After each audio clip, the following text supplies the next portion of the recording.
Welcome back to the Reader's Respite.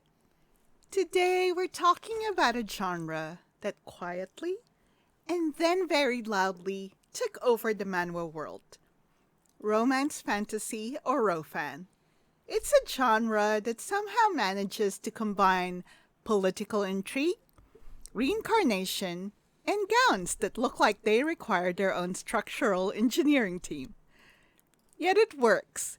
It's topping charts, dominating recommendation lists, and shaping entire reading communities. So, the big questions are, what exactly is RoFan? Why is it everywhere? And why did Korea become its global capital? Let's talk about it.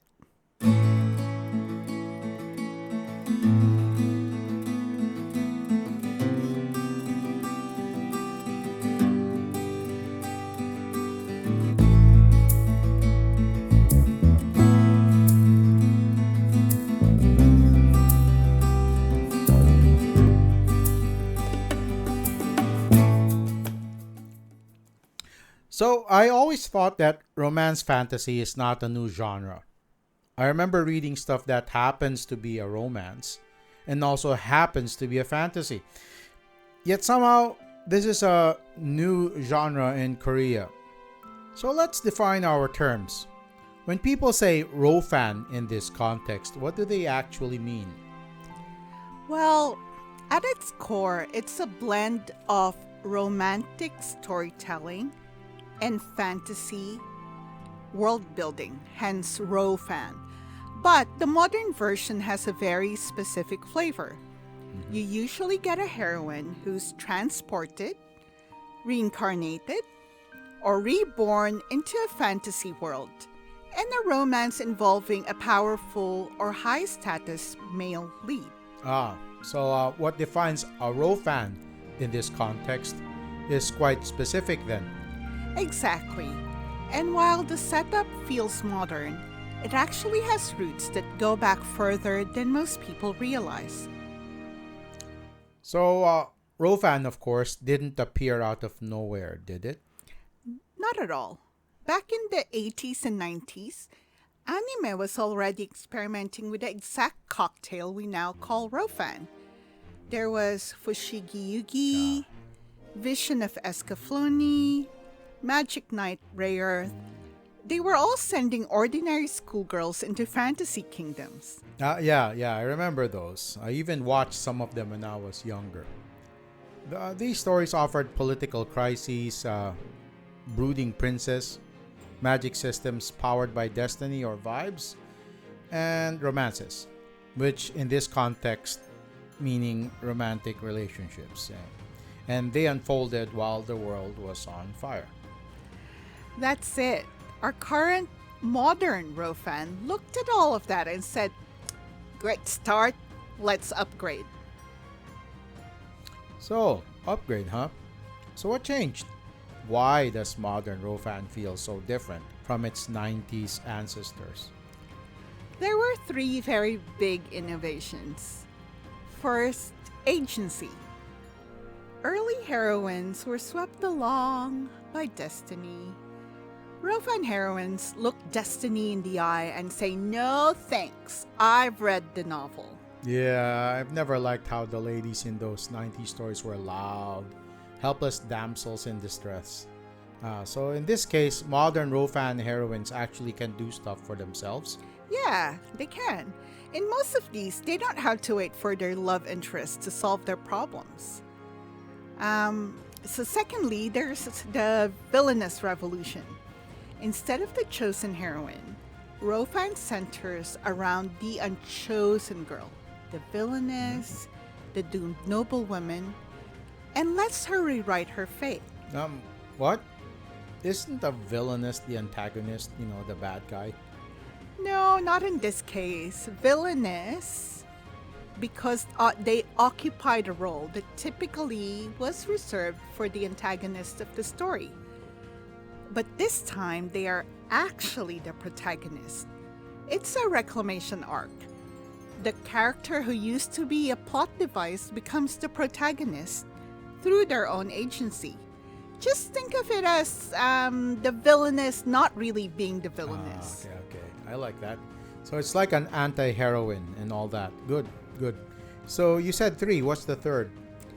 Third is reincarnation and meta-awareness. Heroines arrive with knowledge. They know the plot, the flags, the dangerous dukes. Romance becomes a strategy. Great, great.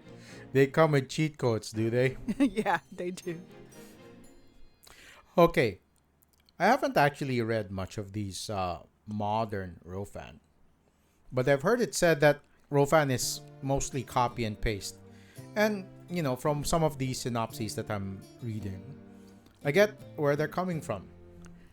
There is a recognizable structure, but that's part of the appeal. It is comfort reading or viewing, but with stakes. Yep. Comfort reading in this case, being familiar with the formula, reincarnation, villainesses, their villainous narratives, contract marriages, ducal politics, and magic tied to lineage.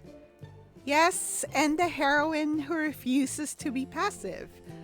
These tropes aren't used as cliches, they're tools. They give the heroine agency and the reader emotional payoff. Okay, anyway, so the thing is, this is not supposed to be new. These sort of stories were a subgenre that was trendy centuries ago, then fell out of style. Well, not exactly the being reborn or reincarnated and stuff, but you know what I mean, Brother Monte. But as far as story formulas go, the damsel in distress trope kind of won, after all of these things about female heroines with agency. So, why has it come back? And why now? And why Korea? Why not Japan, China, or the West? Japan in particular has Villainess manga too, right? Why isn't Japan the RoFan capital? Japan absolutely has villainous stories, but they usually sit inside isekai, which is a much broader umbrella. And just to define it clearly, isekai is a Japanese genre where a character is transported, reincarnated, or summoned into another world, usually with game mechanics, cheat skills, or a harem setup. Yes, kinda like RoFan, but it has a different audience. Yes. The Sacred Trinity. Swords, stats, and someone calling the protagonist master. Exactly. Isekai is huge, but it's mostly male-targeted and often comedic. Through an odd twist of fate, I found myself reincarnated as a villainous character. But so far, I've managed to adapt to life in this otome game. RoFan emerged from a completely different ecosystem. In Korea, villainous stories, reincarnation, political romance, and female-centric fantasy didn't stay in separate boxes. They fused into one mega genre. So Japan had the ingredients, but Korea actually cooked the dish, or in this case, barbecued the dish. I think that's a good metaphor. And Korea had the right kitchen for it. Web novels, mobile first reading, and a fast, flexible adaptation pipeline. So when we ask, why Korea? It's not arbitrary. Korea had the perfect cultural ecosystem already in place. A thriving web novel industry meant serialized storytelling was everywhere. And most RoFan manhwa start as web novels. Yeah. Right, so I'll just upload a chapter at 2 a.m. and accidentally become a millionaire pipeline on Yes. Naver Webtoon. That pipeline. And culturally, Korea already had a fascination with fate, reincarnation, and second chances. So RoFan wasn't introducing something new. It was modernizing something familiar. Yep, so it wasn't this, what is this strange new genre type of thing. It was, yes, reincarnation. And make it emotionally devastating. Pretty much. And the competent heroine archetype resonated deeply with Korean readers, especially women navigating rigid social expectations. Which, still exist, right? Quite a bit, quite a They lot. do, yeah. And RoFan offers a fantasy of rewriting your life on your own terms, something that hits very close to home. Then you add digital accessibility, Korea's mobile first reading culture, and suddenly the genre isn't just viable, it's unstoppable. So it's same thing all over again. Japan had the seeds, but Korea industrialized the farm. Yeah, and that's why Korea became the RoFan capital. Okay, I've always wondered about this. Why are these worlds, these RoFan Korean manhwa stuff, why are they almost always European coded? Doesn't it work with their kind of, Jocelyn style stories and stuff? I mean, I'd like to read something like that. And there are absolutely Joseon style ones too. But the okay. majority are set in a vague Europe. I'm not an expert, but as far as I can tell, these are the reasons. One is emotional distance. A European setting let creators explore class, patriarchy, and corruption without poking at Korea's own historical wounds. Then there's the fairy tale shorthand. Ballrooms, corsets, ducal estates. Yaras. These spell instant romance. I mean, just look at Bridgerton, right? Yeah. There's also the global readability. Everyone understands the dramatic Duke. I mean, there's the real life Prince Harry, right? I guess And so. lastly, Korea loves Western classics. Austen, Dickens. RoFan is basically Pride and Prejudice plus magic and political intrigue. Just not vampires. I get it. So, this snowy duchy, when I see it in a RoFan, when I see all this snow and these castles and all that, it's not random. It's emotional shorthand.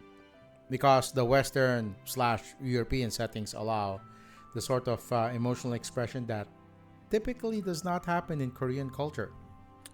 Exactly. Okay, so as far as I know, this sort of genre was made for Koreans. Yet, it eventually went global. Why do you think that is? I think because it offers the strong, competent heroines, there's emotional escapism, slow burn payoff, sorry, the villainous revolution, and easy access through platforms like Webtoon, Manta, and Tapas. It's empowerment wrapped in gowns and magic. Apart from this, it's an easy to read package. It's snack size, You could read one chapter in 3 minutes. I find it interesting because this sort of fiction is popular even to people that I know for a fact dislike the girl boss characters. Yet, these people that I know, they like these characters. In fact, some of them, they even set them up, these RoFan female characters, as being how to write strong female characters. They're the model of what should be. Yeah, I guess the difference is that they do not make these heroines, even if they are coded as villainesses, become great at the expense of the main male character. The male characters still have to be badass too, in some way. And I guess by making the heroines equal or greater than these badass males, it makes her even more badass. Plus, I suppose the stories are just so bingeable, dramatic, and comparatively more emotionally intelligent, not just the wham bang sort of action stuff. Yeah. So, also at any rate, by 2020, RoFan wasn't just a genre, it was a movement. Yes. The Villainess turns the hourglass. Just looking at this list of mine, The Remarried Empress, which you want me to read again. Raeliana. The Villainess is a marionette. Ooh, interesting. And Beware the Villainess. They're really digging into that villainous stuff, aren't they? Yeah, they they have, and they still do. But anyway, these titles didn't just perform well; they dominated. On Webtoon and Manta, RoFan consistently sits in the top 10. All right. But, okay, so this is a genre. Why do you think this matters? Why RoFan matters as a genre? I think because it gives readers, especially women, a space where emotional intelligence is power, where kindness is strength, where strategy is survival, and where love is something you build, not something you fall into. Well, most of the time, anyway. But there's something else I keep noticing, though. I know I'm being redundant here, but quite a lot of these stories are villainous stories. It's almost the default. Why does that resonate so much? That is really the heart of most of these manhwa. It's villainous arcs just hit a very specific emotional nerve. They're about justice, the kind you never got in real life. They're about competence, the kind you weren't allowed to show. They're about walking back into a rigged system and winning. I see. So it's not actually girl bossing then. It's more like narrative revenge. Not revenge, but more like reclamation. The villainess is the character who was never meant to have a voice. She was a plot device, a warning, a scapegoat. Modern RoFan hands her the mic and says, "Tell your version of the story." And readers connect to that because everyone has lived through a moment where they were blamed for something they didn't do, or punished for a role they never chose. So the villainess, just like the name, isn't actually the villain. She's the one who finally gets to rewrite the script, so to speak. Yeah. And that's why RoFan matters. It's not just escapism, it's catharsis. It's the fantasy of being seen clearly, treated fairly, and being allowed to choose your own ending.